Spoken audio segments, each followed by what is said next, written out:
My name is Michael Creighton. I had the pleasure of meeting Ron early into my posting in Accra at the Canadian High Commission's development program, when he gave a crash course on public financial management. The Kahnplay story is an epic unto itself. It cannot be classified as memoir, history, philosophy, cultural studies, or business and management, as it contains all this and more.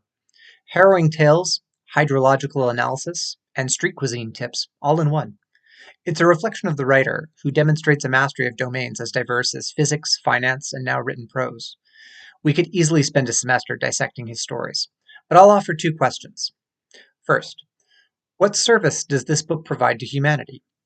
Being part of what could be sardonically called the industrial development complex, we are guilty of seeing things in short cycles. Projects may address intractable issues, but rarely with an appreciation of the past. We are blinkered by our 3 to 5 year programs, with key performance indicators and expected results. Forwards ever, backwards never. Do we appreciate the history, the efforts that came before, the failures and successes, the wisdom acquired? We routinely ignore these at our peril.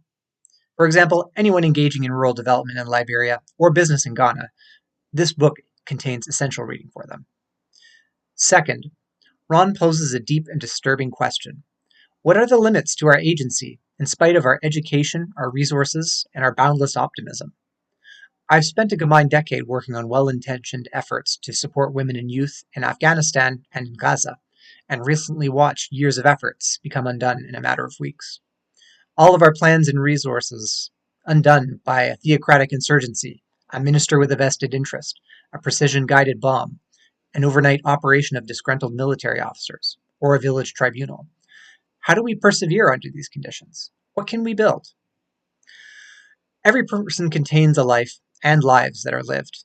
Lives in places like Achimota, Queen's University, the streets of Boston, a pit in Kahnplay, the Obuasi Goldfields, taxis in Sana'a, Charles Taylor's villa. These are just from the stories that Ron has shared with us. How many more of his are untold?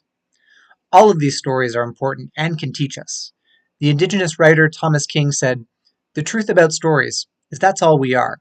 Thank you, Ron, for telling yours.